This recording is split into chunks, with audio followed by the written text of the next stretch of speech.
حضرت عبداللہ ابن عباس رضی اللہ تعالیٰ عنہما کے والد حضرت عباس کا انتقال ہوا تو ایک شخص آیا تعزیت کرنے کے لیے، ایک شخص آیا تعزیت کرنے کے لیے، اور بہت پیارے انداز سے تعزیت اس انداز سے کرنی چاہیے کہ لوگوں کو حوصلہ ہو، لوگوں کو صبر آ جائے، لوگوں کو حوصلہ ہو، لوگوں کو صبر آ جائے. ہاں ایسی تعزیت کرنی چاہیے، ورنہ عورتوں کی طرح نہیں کہ آئی اور رلا دیا اور غمگین کر دیا اور جزا فضا کر دی اور بین شروع کر دیا.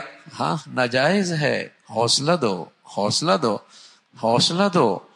تو وہ دیہاتی آیا، کہنے لگے عبداللہ تم سید زادہ ہو، تم سید زادہ ہو، تمہیں دیکھ کر تو ہم صبر پایا کرتے ہیں، تم تو ہمارے لیے نقشہ حیات ہو، زندگی کا نمونہ ہو، تمہیں دیکھ کر ہم زندگی کے اصول، زندگی کے طور طریقے سیکھتے ہیں. اور بیٹے عبداللہ پتہ ہے تمہارے ابا کہاں گئے ہیں؟ پتہ ہے تمہارے ابا کہاں گئے ہیں؟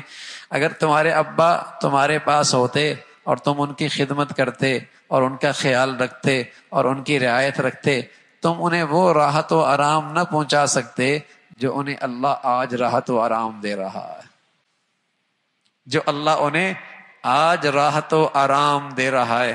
اور ساتھ فرمایا بیٹے اگر وہ تمہارے پاس ہوتے اور تمہارا خیال کرتے، تمہیں وہ نہ دے پاتے جو ان کو جدائی پر اور صبر کرنے پر جو انہیں اللہ آج راحت و آرام دے رہا ہے.